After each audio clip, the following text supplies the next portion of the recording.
میرے عزیزوں، اگر آپ چاہتے ہیں کہ آپ کی اہلیہ نفسیاتی بیمار نہ ہوں اور آپ کی بیوی بڑھاپے کی عمر تک پہنچنے کے باوجود صحت مند اور تندرست رہے، اگر آپ چاہتے ہیں کہ آپ کے بچے خوبصورت، ہونہار، اعلیٰ صلاحیتوں اور قابلیتوں کے مالک ہوں،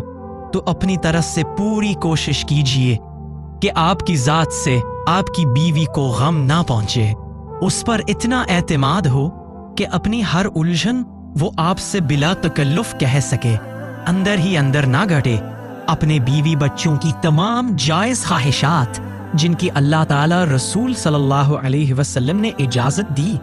کو پورا کر کے ان کے اندر امید، بشاشت، بلند ہمتی، حوصلہ، محبت وغیرہ کے جذبات پیدا کرے۔ اپنی استطاعت کے موافق کبھی بھی بیوی کے اعتماد کو مت ٹھکرائے، اس کی باتوں کو دھیان سے سنیں اور اس کو خوش رکھنے کی حتی الامکان کوشش کریں،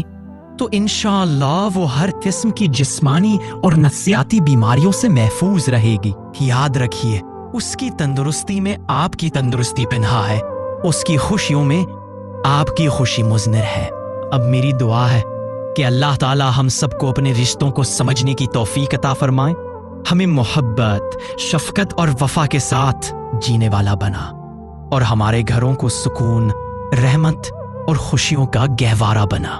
آمین۔ وآخر دعوانا ان الحمد للہ رب العالمین۔